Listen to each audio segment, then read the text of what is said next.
la mostra, que és una mostra que no necessita un gran espai, ni un gran pressupost, ni tot això, pot tindre interès per a molta gent distinta perquè aporta una visió molt desconeguda de l'activitat cultural i científica durant la guerra. Diversos historiadors, per exemple, Alfons Cucó va ser el primer, després Albert Girona i altres persones havien escrit sobre l'institut,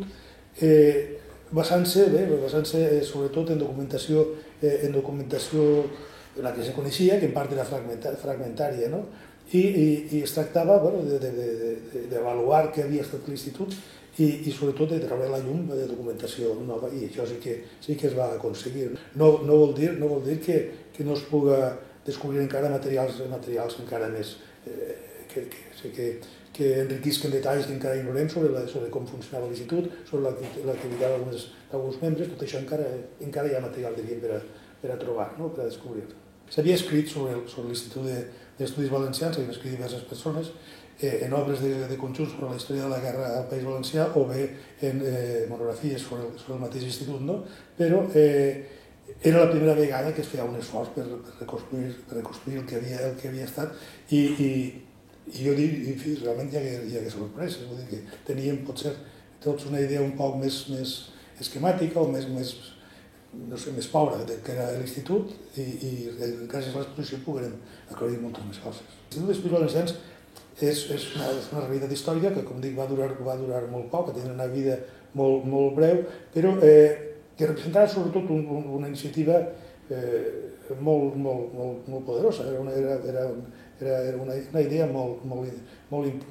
important que després no s'ha repetit. S'ha repetit parcialment, per exemple, l'institut constava de quatre seccions. Això és un concepte que en definitiva tenia relació amb la mateixa concepció de l'Institut d'Estudis Catalans, un organisme que agrupara totes les acadèmies, per dir-ho d'alguna manera, no existia. Aquesta és la novetat de l'Institut. La seva importància, en part, resideix sobretot en la seva concepció, en la possibilitat que alguns van veure, que era molt encertada, en plena guerra, malgrat posar en marxa una iniciativa i justament en les circumstàncies tràgiques de la guerra civil, el conseller de Cultura de la Diputació del Consell Provincial la va posar en marxa, com dic, amb una capacitat una capacitat de treball molt gran, amb una visió gens sectària i molt àmplia del que era la ciència, del que era la cultura i del que podia ser un institut d'aquesta manera. Això és la seva principal importància.